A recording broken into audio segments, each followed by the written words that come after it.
Hi hello friends, ನೀವು ನೋಡ್ತಾ ಇದ್ದೀರಾ ಮಾಸ್ಟರ್ ಮೆಕ್ಯಾನಿಕ್ ಯೂಟ್ಯೂಬ್ ಚಾನಲ್. ನಾನು ನಿಮ್ಮ ಪ್ರೀತಿ ಅಭಿಷೇಕ್. ಇವತ್ತಿನ ವಿಡಿಯೋದಲ್ಲಿ ನಾವು ಯಾವ್ದ್ರ ಬಗ್ಗೆ ತಿಳ್ಕೊಳಕ್ ಹೊರಟಿದೀವಿ ಅಂತಂದ್ರೆ MAF ಸೆನ್ಸರ್. ಈ MAF ಸೆನ್ಸರ್ ಅಂದ್ರೆ ಏನು, ಈ ಒಂದು ಸೆನ್ಸರ್ ವೆಹಿಕಲ್ ಅಲ್ಲಿ ಏನು ತುಂಬಾನೇ ಇಂಪಾರ್ಟೆಂಟ್. ಎಷ್ಟು ತರ ಸೆನ್ಸರ್ ಬರುತ್ತೆ MAF ಸೆನ್ಸರ್ ನಲ್ಲಿ, ಎಷ್ಟು ತರ ಸೆನ್ಸರ್ ಬರುತ್ತೆ, ಅದ್ರ ಒಳಗಡೆ ಯಾವ ಒಂದು ಎಲಿಮೆಂಟ್ ಇರುತ್ತೆ, ಅದ್ರ ಕೆಲಸ ಏನು. ಓಕೆನಾ ಫ್ರೆಂಡ್ಸ್, ಈ ಒಂದು ಸೆನ್ಸರ್ ಪ್ರಾಬ್ಲಮ್ ಆಯ್ತು ಅಂದ್ರೆ ನಿಮಗೆ ವೆಹಿಕಲ್ ಅಲ್ಲಿ ಏನೆಲ್ಲ ಲಕ್ಷಣಗಳು ಕಂಡು ಬರುತ್ತೆ, ವೆಹಿಕಲ್ ಅಲ್ಲಿ ಏನೆಲ್ಲ ಪ್ರಾಬ್ಲಮ್ಸ್ ಗಳು ಕಂಡು ಬರುತ್ತೆ. ಈ ಒಂದು ಸೆನ್ಸರ್ ಪ್ರಾಬ್ಲಮ್ ಆಯ್ತು ಅಂತಂದ್ರೆ ಡಯಾಗ್ನೋಸ್ಟಿಕ್ ಟ್ರಬಲ್ ಕೋಡ್ಗಳು ಏನೆಲ್ಲ ಬರುತ್ತೆ, DTC ಕೋಡ್ಸ್ ಏನೆಲ್ಲ ಬರುತ್ತೆ. ಓಕೆನಾ, ಇದನ್ನ ಯಾವ ರೀತಿ ಸರಿಪಡಿಸ್ಕೊಳ್ಳೋದು ಅಂತ ಈ ವಿಡಿಯೋದ ಸಂಪೂರ್ಣವಾಗಿ ತಿಳ್ಕೊಳ್ಳೋಣ ಫ್ರೆಂಡ್ಸ್. ಓಕೆನಾ, ಈ ವಿಡಿಯೋ ನೀವು ಕಂಪ್ಲೀಟ್ ಆಗಿ ನೋಡೋದ್ರ ಮುಖಾಂತರ ನಿಮ್ಗೆ ಏನ್ ಗೊತ್ತಾಗುತ್ತೆ ಅಂದ್ರೆ ನಿಮ್ಗೆ MAF ಸೆನ್ಸರ್ ಬಗ್ಗೆ ಕಂಪ್ಲೀಟ್ ಆಗಿ ನಿಮ್ಗೆ ಇನ್ಫಾರ್ಮೇಶನ್ ಗೊತ್ತಾಗುತ್ತೆ ಫ್ರೆಂಡ್ಸ್. ಓಕೆನಾ, ನೀವಿನ್ನೂ ನಮ್ಮ ಚಾನಲ್ ಸಬ್ಸ್ಕ್ರೈಬ್ ಮಾಡಿಲ್ಲ ಅಂದ್ರೆ ದಯವಿಟ್ಟು ಸಬ್ಸ್ಕ್ರೈಬ್ ಮಾಡೋದ್ರ ಮುಖಾಂತರ ನಮ್ಮನ್ನ ಬೆಂಬಲಿಸಿ ಫ್ರೆಂಡ್ಸ್. ಓಕೆನಾ, ಬನ್ನಿ ಫ್ರೆಂಡ್ಸ್ ಸ್ಟಾರ್ಟ್ ಮಾಡೋಣ. ಈ MAF ಸೆನ್ಸರ್ ನ ಮಾಸ್ ಏರ್ ಫ್ಲೋ ಸೆನ್ಸರ್ ಅಂತ ಕರೀತಾರೆ ಫ್ರೆಂಡ್ಸ್. ಓಕೆನಾ ಫ್ರೆಂಡ್ಸ್, ಏನಂತ ಕರೀತಾರೆ, ಈ ಒಂದು MAF ಸೆನ್ಸರ್ ನ ಮಾಸ್ ಏರ್ ಫ್ಲೋ ಸೆನ್ಸರ್ ಅಂತ ಕರೀತಾರೆ ಫ್ರೆಂಡ್ಸ್. ಬೇಕಾದ್ರೆ ನೀವು ಒಂದು ಬುಕ್ ಪೆನ್ ಇಟ್ಕೊಳ್ಳಿ, ನಾನು ಹೇಳ್ಕೊಡುವಂತ ಇಂಪಾರ್ಟೆಂಟ್ ಪಾಯಿಂಟ್ಸ್ ಗಳೆಲ್ಲ ಬರ್ಕೊಳ್ಳಿ ಫ್ರೆಂಡ್ಸ್. ಓಕೆನಾ, ನೆಕ್ಸ್ಟ್ ಈ ಒಂದು MAF ಸೆನ್ಸರ್ ಅಲ್ಲಿ ಎರಡು ತರ ಬರುತ್ತೆ ಫ್ರೆಂಡ್ಸ್. ಯಾವ್ದಂದ್ರೆ analogue MAF sensor, digital MAF sensor ಅಂತ ಎರಡು ಟೈಪ್ ಬರುತ್ತೆ ಫ್ರೆಂಡ್ಸ್. ಓಕೆನಾ, ಓಲ್ಡ್ ವೆಹಿಕಲ್ಸ್ ಅಲ್ಲೆಲ್ಲ ಅನಲಾಗ್ MAF ಸೆನ್ಸರ್ ಇತ್ತು. ಇವಾಗ ನ್ಯೂ ವೆಹಿಕಲ್ಸ್ ಅಲ್ಲಿ ಏನಾಗಿದೆ ಫ್ರೆಂಡ್ಸ್, ಇವಾಗ ಡಿಜಿಟಲ್ ಆಗಿ MAF ಸೆನ್ಸರ್ ನ ಇಂಟ್ರೊಡ್ಯೂಸ್ ಮಾಡಿದ್ದಾರೆ. ಓಕೆನಾ, ಈ ಒಂದು MAF ಸೆನ್ಸರ್ ಏನಿರುತ್ತೆ ಅಂತಂದ್ರೆ ಒಂದು ಹಾರ್ಡ್ವೇರ್ ಆದ್ರೂ ಇರ್ಬೋದು ಅಥವಾ ಹಾಟ್ ಫಿಲ್ಮ್ ಎಲಿಮೆಂಟ್ ಆದ್ರೂ ಇರ್ಬೋದು ಫ್ರೆಂಡ್ಸ್. ಹಾಟ್ ವೈರ್ ಎಲಿಮೆಂಟ್ ಆದ್ರೂ ಇರ್ಬೋದು ಅಥವಾ ಹಾಟ್ ಫಿಲ್ಮ್ ಎಲಿಮೆಂಟ್ ಆದ್ರೂ ಇರ್ಬೋದು ಫ್ರೆಂಡ್ಸ್. ಈ ಎರಡು ಎಲಿಮೆಂಟ್ ಅಲ್ಲಿ ಯಾವ್ದು ಬೇಕಾದ್ರೂ ಇರ್ಬೋದು. ಓಕೆನಾ ಫ್ರೆಂಡ್ಸ್, ಇನ್ನೊಂದು ತಿಳ್ಕೊಬೇಕು ನೀವು, ಈ ಅನಲಾಗ್ MAF ಸೆನ್ಸರ್ ಅಂದ್ರೆ ಅಲೆಗಾಡಿಗೆ ಬರ್ತಿದಂತ ಸೆನ್ಸರ್ ನಮ್ಗೆ ECM ಗೆ ಕಳಿಸ್ಬೇಕಾದ್ರೆ ಸಿಗ್ನಲ್ ನ ವೋಲ್ಟೇಜ್ ರೂಪದಲ್ಲಿ ಕಳಿಸ್ತಾ ಇತ್ತು.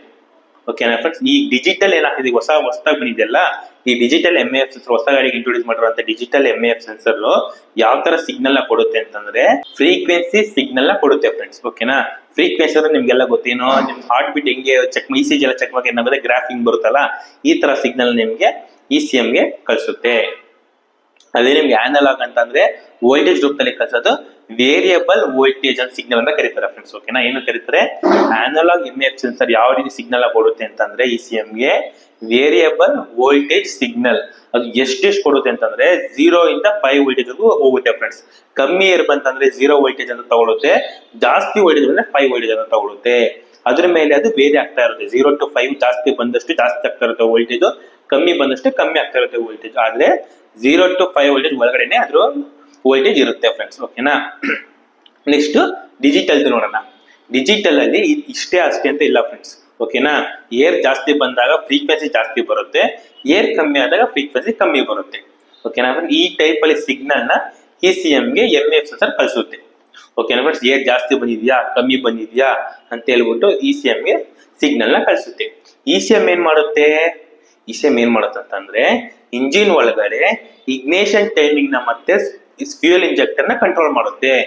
ಏರ್ ಜಾಸ್ತಿ ಬಂತು ಅಂದ್ರೆ ಫ್ಯೂಯಲ್ ಜಾಸ್ತಿ ಹೋಗ್ಬೇಕು, ಏರ್ ಕಮ್ಮಿ ಬಂತಂದ್ರೆ ಫ್ಯೂಯಲ್ ಕಮ್ಮಿ ಸ್ಪ್ರೇ ಆಗ್ಬೇಕು. ಓಕೆ, ಕರೆಕ್ಟ್ ಅಲ್ವಾ ಫ್ರೆಂಡ್ಸ್? ಅದನ್ನ ಯಾರು ಮಾಡೋದು, ECM ಮಾಡುತ್ತೆ. ಯಾವ ಸಿಗ್ನಲ್ ತಗೊಂಡು ಈ MAF ಸೆನ್ಸರ್ ಸಿಗ್ನಲ್ ನ ತಗೊಂಡು ಇಂಜಿನ್ ಒಳಗಡೆ ECM ಏನ್ ಮಾಡುತ್ತೆ, ಫ್ಯೂಯಲ್ ಇಂಜೆಕ್ಟರ್ ನ ಕಂಟ್ರೋಲ್ ಮಾಡುತ್ತೆ ಮತ್ತೆ ಇಗ್ನೇಷನ್ ಟೈಮಿಂಗ್ ನ ಕಂಟ್ರೋಲ್ ಮಾಡುತ್ತೆ.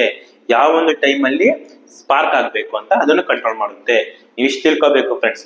ECM ಏನ್ ಕೆಲಸ ಮಾಡುತ್ತೆ, MAF ಸೆನ್ಸರ್ ಸಿಗ್ನಲ್ ತಗೊಂಡ್ರೆ ಎರಡು ಕೆಲಸ ಮಾಡುತ್ತೆ. ಯಾವ್ದು, ಫ್ಯೂಯಲ್ ಇಂಜೆಕ್ಟರ್ ನ ಕಂಟ್ರೋಲ್ ಮಾಡುತ್ತೆ ಮತ್ತೆ ಇಗ್ನಿಷನ್ ಟೈಮಿಂಗ್ ನ ಅಡ್ಜಸ್ಟ್ ಮಾಡುತ್ತೆ. ಫ್ಯೂಯಲ್ ಇಂಜೆಕ್ಟರ್ ನ ಕಂಟ್ರೋಲ್ ಮಾಡುತ್ತೆ ಮತ್ತೆ ಇಗ್ನಿಷನ್ ಟೈಮಿಂಗ್ ನ ಅಡ್ಜಸ್ಟ್ ಮಾಡುತ್ತೆ ಫ್ರೆಂಡ್ಸ್. ಓಕೆನಾ, ಇಷ್ಟು ಗೊತ್ತಾಯ್ತಲ್ವಾ ನಿಮ್ಗೆ?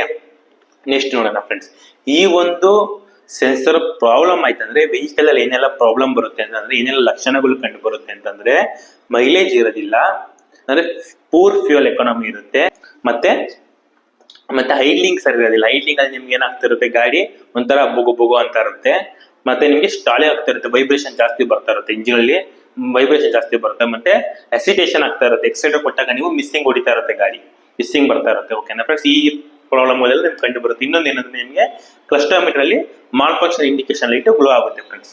ಓಕೆನಾ, ಇದು ರಿಲೇಟೆಡ್ ಆಗಿರೋ DTC ನಾವು ನೋಡೋದಾದ್ರೆ P0100 ಇಂದ P0104 ವರೆಗೂ DTC ಇದೆ ಫ್ರೆಂಡ್ಸ್. ಅಂದ್ರೆ P0100, P0102, P0103, P0104 ಇಷ್ಟು DTCಗಳು ಫ್ರೆಂಡ್ಸ್ ಇದಕ್ಕೆ ರಿಲೇಟೆಡ್ ಆಗಿದೆ ಫ್ರೆಂಡ್ಸ್. ಓಕೆನಾ, ಈ ಒಂದು ಸೆನ್ಸರ್ ಪ್ರಾಬ್ಲಮ್ ಅಂದರೆ ಈ ಇಷ್ಟು DTCಗಳು ನಿಮ್ಗೆ ಶೋ ಆಗುತ್ತೆ.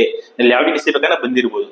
ಓಕೆನಾ, ಈ DTCಗಳು ಬಂದ್ರೆ ನಿಮ್ಗೆ ಏನು ಗೊತ್ತಾಗಬೇಕು, MF ಸೆನ್ಸರ್ ಅಲ್ಲಿ ಏನೋ ಪ್ರಾಬ್ಲಮ್ ಇದೆ ಅಂತ ಗೊತ್ತಾಗಬೇಕು ಫ್ರೆಂಡ್ಸ್. ಓಕೆನಾ, ನಿಮ್ಗೆ ಏನೋ ಕಸ್ಟಮರ್ ಲೈಟ್ ಬಂತಂದ್ರೆ ನೀವೇನ್ ಮಾಡ್ಬೇಕು, ಕಸ್ಟಮರ್ ಈ ವಿಡಿಯೋಗಳ ನೋಡ್ತಿದ್ರೆ ಅವ್ರು ಏನ್ ಮಾಡ್ಬೇಕು, ಆದಷ್ಟು ಬೇಗ ಕಂಪ್ನಿಗೆ ತಗೊಂಡೋಗ್ಬೇಕು. ಕಂಪ್ನಿಗೆ ತಗೊಂಡೋಗಿ ರಿಪೇರಿ ಮಾಡಿಸ್ಬೇಕು ಫ್ರೆಂಡ್ಸ್. ಕ್ಯಾನ್ಸಲ್ ಆಗ್ತಾಗ ಗೊತ್ತಾಗುತ್ತೆ ವೆಹಿಕಲ್ ಅಲ್ಲಿ ಏನ್ ಪ್ರಾಬ್ಲಮ್ ಆಗಿದೆ ಅಂತ ಹೇಳ್ಬಿಟ್ಟು. ಓಕೆನಾ ಫ್ರೆಂಡ್ಸ್, ಇದನ್ನ ಸರಿ ಮಾಡ್ಕೊಳ್ಳೋದು ಯಾವ ರೀತಿ, ಇವಾಗ ಟೆಕ್ನಿಷಿಯನ್ ಈ ವಿಡಿಯೋ ನೋಡ್ತಿದ್ರು ಅಂದ್ರೆ ನೀವು ಯಾವ ರೀತಿ ಸರಿ ಮಾಡ್ಕೊಳ್ಳೋದು, ಟ್ರಬಲ್ ಶೂಟಿಂಗ್ ಯಾವ ರೀತಿ ಮಾಡೋದು ಅಂತ ಇವಾಗ ತಿಳ್ಕೊಳ್ಳೋಣ ಫ್ರೆಂಡ್ಸ್. ಓಕೆನಾ, ಏನೇನ್ ಚೆಕ್ ಮಾಡ್ಬೇಕು ಅಂತಂದ್ರೆ ಮೊದಲು ನೀವು ಏರ್ ಫಿಲ್ಟರ್ ನ ಚೆಕ್ ಮಾಡಿ. ಏರ್ ಫಿಲ್ಟರ್ ಬ್ಲಾಕ್ ಆಗಿದ್ರೆ ರೀಪ್ಲೇಸ್ ಮಾಡಿ ಫ್ರೆಂಡ್ಸ್, ರೀಪ್ಲೇಸ್ ಮಾಡಿ ಚೆಕ್ ಮಾಡಿ. ಮತ್ತೆ ಏರ್ ಇಂಟೆಕ್ ಸಿಸ್ಟಮ್ ಅಲ್ಲಿ ಎಲ್ಲಾದ್ರೂ ಲೀಕೇಜ್ ಆಗ್ತಿದೆ ಅಂತ ಚೆಕ್ ಮಾಡಿ ಫ್ರೆಂಡ್ಸ್. ಏರ್ ಲೀಕೇಜ್ ಆಗ್ತೈತಾ ಅಂತ ಚೆಕ್ ಮಾಡ್ಬೇಕು. ಓಕೆನಾ ಫ್ರೆಂಡ್ಸ್, ನೆಕ್ಸ್ಟ್ ಏನ್ ಚೆಕ್ ಮಾಡ್ಬೇಕು, MF ಸೆನ್ಸರ್ ಕಪ್ದ ಕರೆಕ್ಟ್ ಆಗಿದೆ ಅಂತ ಚೆಕ್ ಮಾಡ್ಬೇಕು. ಕನೆಕ್ಟ್ ಆಗಿದೆಯಾ, ಕಪ್ದ ಕರೆಕ್ಟ್ ಆಗಿ ಅವನ್ ಸೆನ್ಸರ್ ಕನೆಕ್ಟ್ ಆಗಿದೆ ಅಂತ ಚೆಕ್ ಮಾಡ್ಬೇಕು. ಅದು ಕರೆಕ್ಟ್ ಆಗಿತ್ತು ಅಂದ್ರೆ ಏನ್ ಮಾಡ್ಬೇಕು, ಚೆಕ್ ಮಾಡ್ಬೇಕು. Power supply circuit, drive circuit ಅಂತೆಲ್ಲ ಬರುತ್ತೆ. ಆ ಸರ್ಕ್ಯೂಟ್ಗಳೆಲ್ಲ ಚೆಕ್ ಮಾಡ್ಬೇಕು ನೀವು.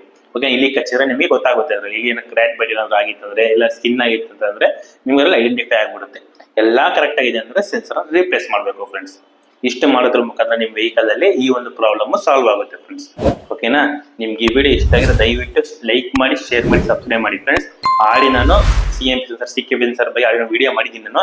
ನೀವು ಆ ವಿಡಿಯೋ ನೋಡಿಲ್ಲ ಅಂತಂದ್ರೆ ಮೇಲೆ ಈ ಬಟನ್ ಮೇಲೆ ಕ್ಲಿಕ್ ಮಾಡಿ ನೀವು ಆ ವಿಡಿಯೋನ ವಾಚ್ ಮಾಡಬಹುದು. ನಾನು ಡಿಸ್ಕ್ರಿಪ್ಷನ್ ಅಲ್ಲೂ ಬೇಕಾದ್ರೆ ಮೆನ್ಷನ್ ಮಾಡಿರ್ತೀನಿ ಆ ಒಂದು ಲಿಂಕ್ ನ, ಅದನ್ನ ನೀವು ಕ್ಲಿಕ್ ಮಾಡಿ ಮುಖಾಂತರ ನೋಡಬಹುದು. ಮತ್ತೆ ಪ್ಲೇ ಲಿಸ್ಟ್ ಸಹ ಕ್ರಿಯೇಟ್ ಮಾಡಿದ್ದೀನಿ ನಿಮ್ಗೆ ಈಸಿ ಆಗಲಿ ಅಂತ.